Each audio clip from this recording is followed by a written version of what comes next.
Bon, j'avais appelé ce texte que j'ai mis sur mon blog « Le rire de la querelle ». Et évidemment, ça inclut la quenelle. Et je vous signale d'ailleurs que ce texte est sur le blog depuis pas mal de temps. Et ceux qui veulent le consulter n'ont qu'à aller sur danielsiboni.com. Alors le texte est plus ou moins copié, mais mal copié. Donc je vais vous rappeler ce qu'il raconte.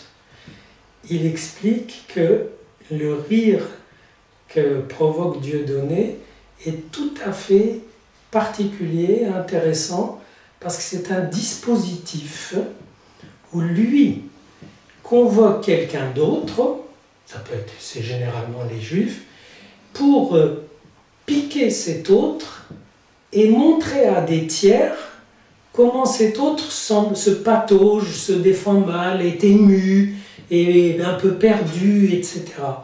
Et ça donne à des tiers, qui sont invités, la jouissance de d'abord se projeter négativement, c'est-à-dire on rit toujours de quelqu'un qui est ému, bouleversé, etc.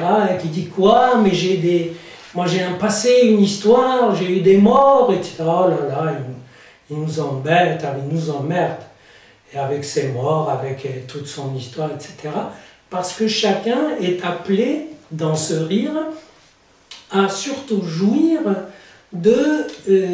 du fait, comme s'il voyait un matador qui pique un taureau, sachant que le taureau, comme il est ému, il fonce dans le thème, voilà, dans le tabou qu'on viole, et qui touche généralement à l'antisémitisme.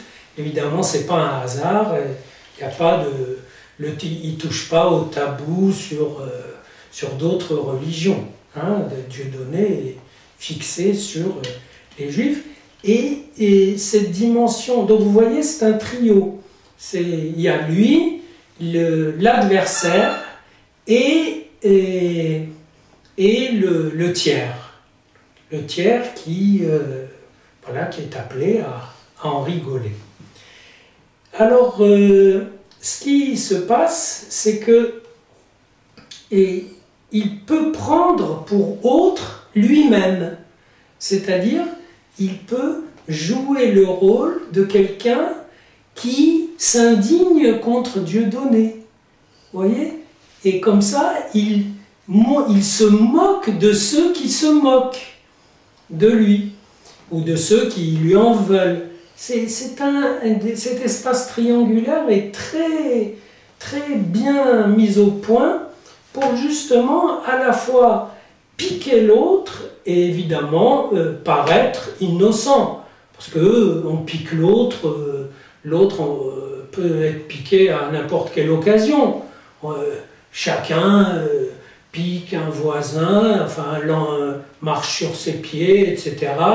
Et le blesse en passant, c'est pas si grave, mais dans le sous-entendu, c'est rien de moins que l'expression classique d'une haine pour les Juifs, envers les Juifs, qui exprime bien sa vérité. C'est-à-dire que les Juifs, ils font chier des gens qui veulent une identité pleine, complète, saine, etc.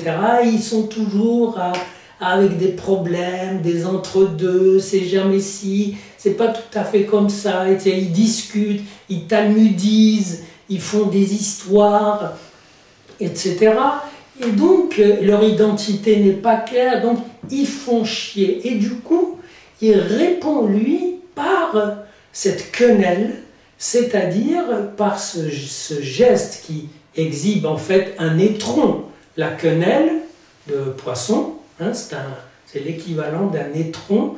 Donc, il encule l'autre, si vous voulez, mais avec une queue qui est merdique, qui est anale. C'est-à-dire que c'est une sexualité infantile, régressive, et évidemment qu'elle fait rire beaucoup de gens parce qu'elle s'adresse à un niveau régressif. Ça veut dire, vous m'emmerdez, bien moi je vous enfonce on dirait sa queue virile, etc. Non, sa merde.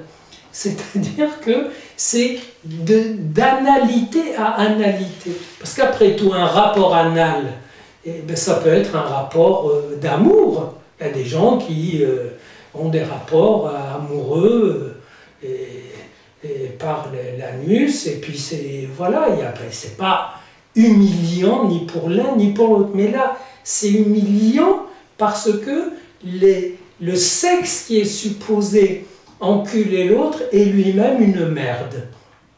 Et ça témoigne évidemment d'une certaine vérité de ce rapport à l'autre, en l'occurrence les Juifs, à savoir un sentiment un peu paranoïde de persécution.